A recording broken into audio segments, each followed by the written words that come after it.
Siap. Udah mau diwawancarai. Kita mau bahas sedikit tentang psikologi pendidikan ya Pak. Langsung aja ya Pak ya. Menurut Bapak, pembelajaran efektif dalam konteks psikologi pendidikan itu seperti apa sih Pak? Berarti sesuai dengan kebutuhan siswa dan juga sesuai dengan keadaan siswa juga.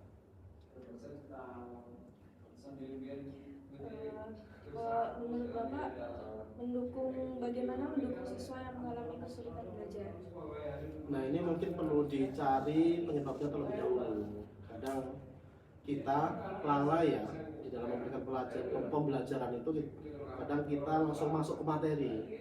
Padahal siswa berangkat dari rumah itu banyak hal yang ditemui oleh siswa. Bisa jadi mungkin moodnya buruk dari dia berangkat dari rumah, ataupun memang dia masalahnya adalah memang kurang paham dalam materi tersebut. Kalau seandainya memang permasalahannya karena moodnya kurang baik, ya moodnya yang kita perbaiki, kita tanyakan terlebih dahulu. Tapi kalau seandainya ternyata hambatannya karena memang belum paham, ya berarti kita melakukan pengulangan terhadap materi tersebut. Jadi diawali dengan pendekatan terlebih dahulu ya Pak? Benar. Nah, ngomongin mood nih Pak, peran emosi dalam pembelajaran siswa itu seperti apa sih Pak? Sangat penting.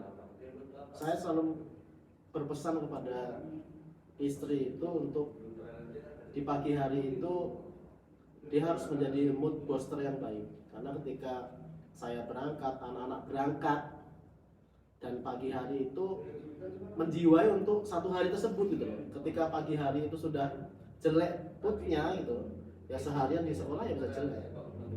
Jadi saya pikir nggak hanya frekuensi dia di kelas, tetapi mood yang sangat baik itu menunjang kesuksesan di dalam pembelajaran. Menurut Bapak ini gimana menilai efektivitas metode pengajaran tertentu dalam mencapai tujuan pembelajaran Pak? Saya sering menggunakan pretest dan post-test. Jadi untuk mengetahui sejauh mana media yang kita ajarkan itu tepat atau tidak, atau sejauh mana KPM yang kita berikan ke anak-anak ini sudah efektif atau belum ya dengan pretest dan post-test itu. Selama Bapak menjadi guru nih, bagaimana penilaian Bapak mengenai kemajuan belajar siswa secara holistik Pak? Secara keseluruhan mungkin harus banyak kita dorong, karena kan anak-anak itu hanya beberapa waktu di sekolah, jadi tidak bisa pembelajaran itu dibebankan sepenuhnya. Efektifnya adalah dengan guru, tapi juga banyak pihak yang terkait. Salah satunya adalah keluarga dan juga ayah dan ibu, dan juga kondisi dia belajar, kondisi dia tumbuh kembang itu juga mendukung untuk keefektifan dia belajar. Itu sih. Kalau seandainya ternyata di sekolah sudah oke, di rumah tidak mendukung, itu juga nggak bagus. Atau ternyata pertemanannya juga tidak oke, di sekolah belajarnya sudah oke, juga tidak bagus. Jadi seluruhnya harus oke semua. Dan itu berarti anak harus bisa menyiapkan mental kalau seandainya memang dia berada pada kondisi yang memang ada di dalam lingkungan yang tidak oke. Bagaimana pendekatan Bapak dalam membangun hubungan yang positif dengan siswa? Ya, biasanya saya mencoba untuk lebih ramah ya, karena anak itu kan kita akan berlaku hukum timbal balik ya, ataupun sebab akibat ya. Apa yang kita berikan itu biasanya apa yang kita tuai. Kalau kita akan membangun hubungan yang efektif dengan anak, berarti kita harus membangun juga, kalau kita menginginkan anak kepada kita itu hubungannya oke, efektif, lama, ya saya ke anak juga harus humble, harus hangat, harus perhatian, harus ramah. Jadi kita hubungannya juga bagus dan efektif.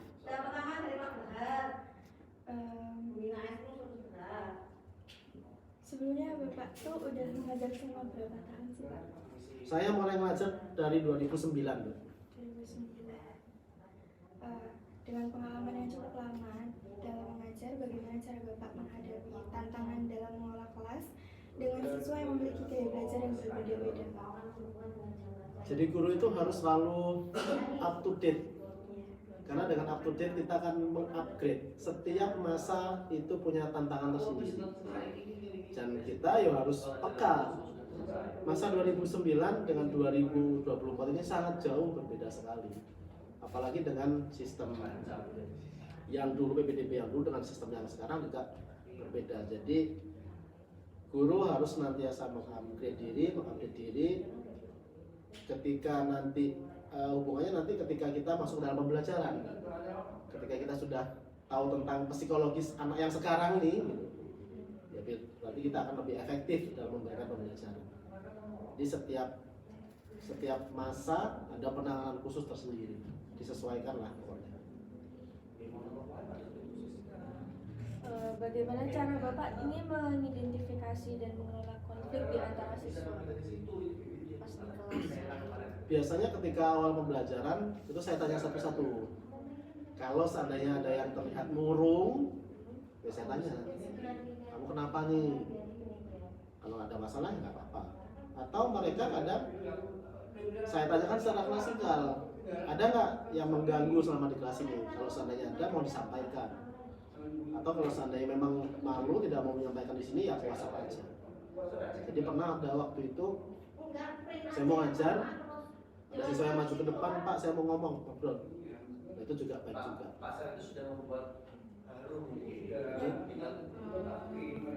Ya lanjut. Yang terakhir Pak, yang sering muncul di diskusi mahasiswa pertanyaannya, gimana sih cara Bapak menerapkan prinsip-prinsip psikologi pendidikan dalam merancang kurikulum? Ya, mungkin lebih ke aplikatif ya. Ketika perancangan di dalam RPP, saya pikir semuanya sama. Tapi ketika berada di kelas lah, psikologis pendidikan itu akan bisa kita implementasikan. Kalau di dalam kertas kayaknya tidak terlihat, tapi kalau di KPM ya akan lebih terlihat di situ karena kan bentuknya tindakan. Demikian. Mungkin itu aja Pak pembicaraan hari ini. Terima kasih sudah memberikan waktu. Terima kasih banyak.